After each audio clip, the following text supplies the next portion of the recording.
You're sitting on your couch. The TV is on. The house is quiet. Then you hear it. A knock at the front door. Not a delivery, not a neighbor. 2 officers are standing on your porch. And the first words out of their mouth? "We got a call about this address." That one sentence is designed to get you talking. And the moment you do, you've already lost control of the encounter. What you say in the next few seconds will determine whether you get back to your TV show or whether cops end up inside your home asking questions and looking around. Most people make one critical mistake in this moment, but you don't have to. In this video, I'll give you the exact words to say to protect your home and your rights, backed by Supreme Court case law. Before I break it down, hit that subscribe button and tap the bell. You do not want to be searching for this video after you've already opened your door. Here's what most people don't realize. When cops say, "We got a call about this address," it might not be true. It's often a tactic they learn at the academy. They say it to see how you react. They want you to start explaining, start guessing, start talking. And the moment you do, you've given them something to work with. Think about it from the officer's perspective. These doorstep encounters are routine for them. Noise complaints, welfare checks, suspicious person calls, they handle these every day. They know how it usually plays out. They expect you to open the door. They expect you to start explaining. And they're trained to make you feel like cooperating is your only reasonable option. But here's what actually happens when you open that door. The moment you swing it open and they mention the call, you start saying things like, "I have no idea what this could be about." Now you're in a conversation. Your eyes are moving. Your body language is being read. Your voice is being recorded. And anything they can see through that doorway can legally be used against you under the plain view doctrine. Or maybe you do what a lot of people do. You open the door and say, "Come on in, let me help you figure this out." That's what cops are counting on the polite reflex. They know if they come nicely to your front door, your instinct is to invite them in. But by doing so, you've just given explicit consent for them to enter your home. Maybe you're smarter than that. Maybe you just crack the door a few inches to talk. But they can still see through those inches into your home. Maybe they see something on the counter that concerns them. Maybe they don't, but they can claim they did. And now they have reasonable suspicion to believe criminal activity is taking place. You don't know what they're looking at, but they do, even if it's not really there. You're handing them everything they need. Now, understand something about that phrase, "We got a call about this address." The deliberate vagueness is the strategy. The less they tell you, the more your brain fills in the blanks. Was my music too loud? Was there an argument? Did the kids do something?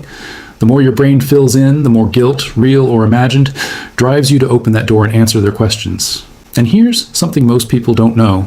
Police are legally allowed to fabricate the reason they're at your front door. They can say, "We got a call," when no call was ever made. Why? Because they know it's an investigative technique that gets you talking, gets you explaining something that never actually happened. Trying to cooperate your way out of a lie, a police officer is telling almost never works, and it almost always hurts. But here's where it gets interesting. The law is actually on your side, and the cops are counting on you not knowing it. The Fourth Amendment to the United States Constitution says that your home is the most protected space you have. Not your car, not the sidewalk, your home. In 1980, the Supreme Court codified this in Payton versus New York. They ruled that police cannot enter a home without a warrant or a recognized exception to the warrant requirement. They can knock, they can call out, but they cannot force their way in. The Supreme Court painted a threshold around your door. They can observe, they can knock, they can talk, but they cannot cross without a warrant or a genuine emergency. A call from a neighbor is never a warrant. Cops claiming, "We got a call," is never a warrant. "We just want to ask some questions" is not a warrant either. And here's the key. Tell. If cops had a warrant, they wouldn't be asking you to open the door. They'd be announcing, "Police, search warrant open up," or "We're coming in." They don't politely wait for you to cooperate when they have a warrant. They just knock and enter. The fact they're asking means they don't have one. Recognize that. Now, what about the welfare check argument? For years, police used something called the community caretaking doctrine to enter a home without a warrant. But in 2021, the Supreme Court decided Caniglia versus Strom. They ruled that the community caretaking function does not apply to your home. Officers cannot enter your home to check on your welfare unless they have a warrant. The welfare check trick has been one of the most commonly used tactics. But after Caniglia, they're not allowed to use it legally anymore, unless you fall for it and consent to let them in, which is precisely why they're hoping you will. Because they're really just fishing for one thing you might say, one thing they might see, to give them justification to get inside your home. So you can't open the door and explain. If you remain completely silent and the cops do have a warrant, they may break down your door. If you're rude or refuse to talk, they'll write in their report that you were combative and uncooperative. So what do? Here's the exact steps and words to say. Number 1, always keep the door closed, never open it. Speak through the door, through the peephole, or through a window. This is your constitutional right. Say this: "Officer, Do you have a warrant for this address? If they say yes, ask to see it. Have them slide it under the door or hold it up to the window. Make sure it was signed by an actual judge. I've seen cases where people opened the door because they saw a warrant, but the warrant wasn't actually valid. Once the door opens, they claim consent was given. If they say they don't have a warrant, say this: without a warrant, I'm not opening the door. If there's a genuine emergency happening right now, tell me exactly what it is. Otherwise, I'm exercising my right not to open the door or have any further conversation. Why ask if they have a warrant? Because it forces the officer to play their hand. No more lying. If they have one, they have to show you. If they don't, you know they have no legal ability to enter your home. Why ask if there's an emergency? Because officers love to use the exigent circumstances doctrine to claim they can break in without a warrant.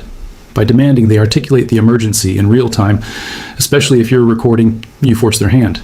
If they don't have a real emergency, you now have evidence that can get the entire encounter thrown out in court. And by telling them you're exercising your constitutional right not to open the door, you're making it clear you know your rights and you're standing on them. They have no recourse. Now, what if the cops push back and say, if you don't let us in, we'll go get a warrant? Whatever you do, don't cave. That's where most people make a mistake. They feel a sense of inevitability. But your response should be, officer, that's your right. I'll be here, but I'm not letting you in. Think about it. If the cops could have gotten a warrant, they would have already gotten one. They wouldn't be asking to come in, so you know they're bluffing. And if they try the welfare check angle, say, I'm right here, I can confirm I'm fine. A welfare check does not authorize warrantless entry into my home. Do you have a warrant? Practice these phrases at home. Say them out loud. When you're standing at your front door with officers on the other side, you don't want to think you want your mouth to know what to say automatically. And remember, none of this is legal advice for your specific situation. Laws vary by state. If you're ever charged with a crime, consult a local attorney who knows the judges and prosecutors in your area. If this video helped you understand how to handle police at your front door, hit that like button right now, subscribe and ring the bell so you never miss an update, and drop a comment below. Have you ever had police show up claiming they got a call about your address? What happened?